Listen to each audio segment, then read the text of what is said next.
O governo federal decidiu taxar em 5% os aportes em previdência privada do tipo VGBL com o IOF, Imposto sobre Operações Financeiras. Será que esse seria o fim dessa ferramenta de planejamento sucessório que é tão difundida, tão utilizada pelas famílias brasileiras? Calma, não é bem assim, e é isso que a gente vai falar no vídeo de hoje. Que a gente vai tratar então justamente sobre como o IOF sobre o VGBL afeta os planejamentos sucessórios das famílias brasileiras. Mas antes de mais nada, meu nome é Felipe Zaleski, eu sou advogado há mais de 10 anos e aqui no canal Próxima Geração eu falo sobre herança, testamento e planejamento sucessório. Então, tudo que você precisa saber sobre como transmitir o patrimônio para a geração seguinte da sua família de forma tranquila e segura e principalmente sem conflitos. Então, se você ainda não é inscrito, considere se inscrever aqui no canal e ative as notificações para não perder os próximos vídeos. Vamos lá, pessoal. Então, o que aconteceu aqui? Recentemente, eu estou gravando esse vídeo aqui no dia 24 de maio, então faz 2 dias, o governo federal anunciou uma mudança através de um decreto nas regras aí referentes à alíquota do IOF. Então, como é que ficou a Lei 9.718 de 88 com essas alterações? O artigo 22 fala que a alíquota do IOF é de 25%, mas calma, não é essa a regra que vai ser aplicada aqui no caso do VGBL. Mas até então, a gente não tinha essa incidência, previsão de cobrar, de fato, algum percentual, né, alguma alíquota efetiva sobre os aportes em previdência privada. Mas com as alterações que foram realizadas, a gente tem aqui então agora no parágrafo 1º, a alíquota do IOF fica reduzida a 0 nas operações. Eu não vou ler tudo aqui para não ficar cansativo, mas seria em aportes iguais ou inferiores a R$50 mil por mês em planos do tipo VGBL. E já o inciso 5º desse mesmo parágrafo 1º do artigo 22 fala justamente o contrário, né? Os aportes superiores a R$50 mil por mês, aí sim haveria a incidência da alíquota de 5% do IOF sobre o total, tá, pessoal? Não é só sobre a minha interpretação, né? Não é só sobre o que passa dos 50 mil por mês. Aí é do total. E por que aconteceu essa mudança? A gente tem que entender o contexto todo. Muito provavelmente essa leitura que eu faço, que a maioria, enfim, dos estudiosos aí de planejamento sucessório estão fazendo, é que essa é uma decorrência do tema 12 e 14 do STF, que no final de 2024 entendeu que é inconstitucional a incidência do ITCMD quanto ao repasse para os beneficiários de valores de direitos relativos ao VGBL ou ao PGBL na hipótese de morte do titular do plano. Então, alguns estados faziam essa cobrança, tá, pessoal? Não eram todos, porque entendiam que esses valores acumulados ali no plano de previdência privada, seja o VGBL ou o PGBL, teriam natureza de investimento ou de uma espécie de poupança. Então, isso integraria o rol ali, o acervo patrimonial que deve ser tributado no momento do falecimento. Mas o STF entendeu que, na verdade, esse tipo de plano de previdência privada tem natureza securitária. Então, por ser um seguro, não seria considerado, então, como um patrimônio a ser transferido, e sim seria um direito de natureza contratual.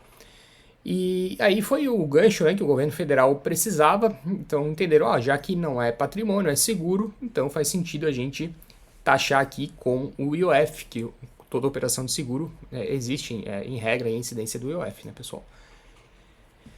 E qual que é a grande preocupação, tá? Eu não acho que seja, de fato, tão desesperador assim. Primeiro, porque o limite ali de R$50 mil é bem alto, né? Então é um valor significativo que você pode ir construindo um planejamento sucessório utilizando essa ferramenta do VGBL ao longo dos anos. Então a gente está falando aí de R$600 mil por ano, né? É um valor relevante. É claro que com o passar dos anos, com a inflação que come solta no Brasil, talvez R$50 mil passem a não ser tão significativos assim. Então, como a gente tem hoje aquela isenção para quem investe em ações na Bolsa de Valores, aquela isenção de até R$20 mil por mês de venda. Antigamente era muito dinheiro. Hoje em dia, até não sei quanto tempo faz que não existe uma atualização desse valor, mas certamente está muito defasado.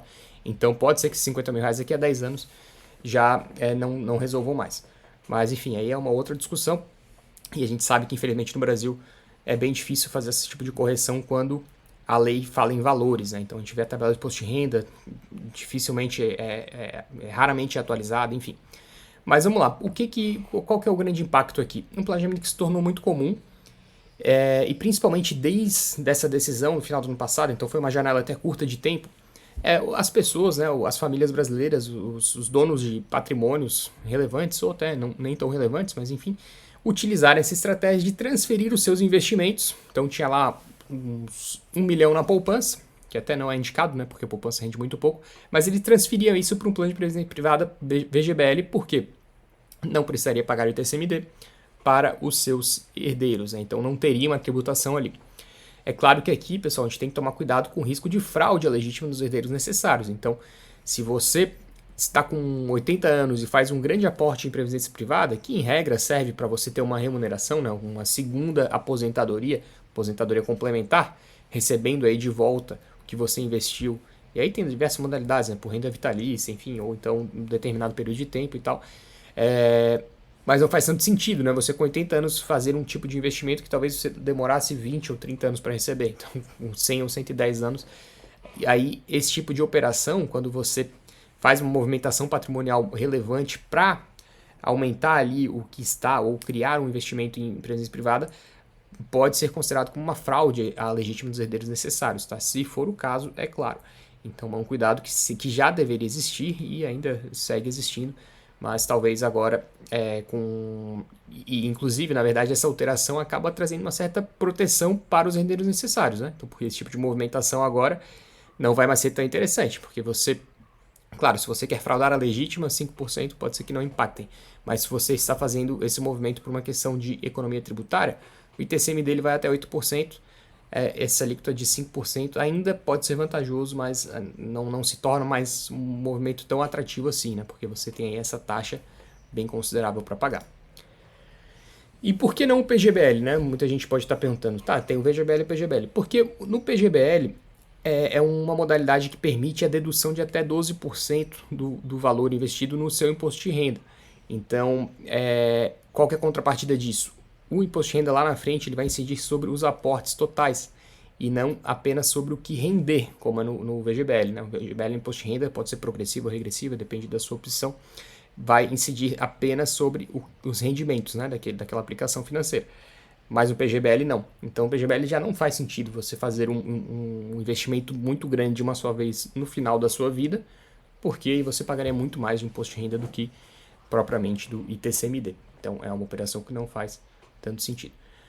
Então eu fiz aqui um quadro comparativo para a gente entender esses três tributos, né? ITCMD, IOF e o imposto de renda, considerando os dois cenários. Antes do tema 1232 do STF final do ano passado e antes do decreto de há poucos dias atrás e agora depois. Então, como é que ficaria? O ITCMD sobre resgate, no VGBL e PGBL, antes do STF decidir, alguns estados cobravam, outros não. Então sempre existia essa insegurança jurídica, hoje ainda bem não tem mais. O IOF nunca incidia, né, não tinha essa previsão sobre o VGBL nem o PGBL. E o imposto de renda sobre os aportes na hora do resgate, você pagaria apenas no PGBL e no VGBL não. Isso não mudou, eu coloquei aqui só para a gente ter esse cenário, tá? Porque muitas vezes as pessoas esquecem, né, do imposto de renda. E depois do tema 1232 e depois do decreto 12466, a gente não tem mais possibilidade de tributação do VGBL e PGBL pelo ITCMD. E sobre os aportes, aqui faltou explicar, né, mas quem está vendo o vídeo já sabe, é acima de 50 mil reais por mês, incide sobre o VGBL e sobre o PGBL não. Então, basicamente é isso, pessoal. Eu entendo que não vai haver aí um prejuízo tão grande para as famílias brasileiras, porque esse tipo de operação, esse tipo de movimentação financeira relevante, assim, é desproporcional, talvez. Imagina, você tem um patrimônio aí de 2, 3 milhões e resolve se desfazer de tudo, considerando imóveis, aplicações financeiras, fundos de investimento, poupança, ações, enfim. Se desfaz de tudo para colocar na previdência privada, provavelmente isso já chamaria atenção e poderia ser considerado aí uma fraude tanto à legítima quanto a um planejamento, como poderia ser considerado um planejamento tributário abusivo para evitar o ITCMD, tá? Então, eu acho que é ruim, né, pelo precedente, porque, como vocês viram lá, a alíquota do IOF pode chegar a 25%, então o IOF ele não está sujeito ao princípio da anterioridade, então essas alterações elas passaram a valer de um dia para o outro. Justamente, uma crítica que eu fiz, eu comentei até no meu perfil no Instagram, é que não era para o IOF ter esse caráter, essa natureza arrecadatória, né? Ele foi anunciado, esses reajustes de alíquotas foram anunciados no contexto de tentar fechar a conta das contas públicas, né? Fechar o déficit que o Brasil costuma ter todos os anos, né? Então, a ideia é essa, né? Foi divulgado pelo ministro, inclusive. Mas o fato é que ele, por natureza, não deveria servir para isso. Então, houve, na minha visão, um desvirtuamento que poderia até ser questionado, enfim, a constitucionalidade dessa medida, porque quando você tem um aumento, o objetivo é aumentar a arrecadação, como regra, você deveria respeitar o princípio da anterioridade anual ou nonagesimal, que não acontece no caso do IOF, porque ele não deveria servir para isso. Mas, enfim, essa é uma outra discussão que a gente não vai aprofundar no vídeo de hoje.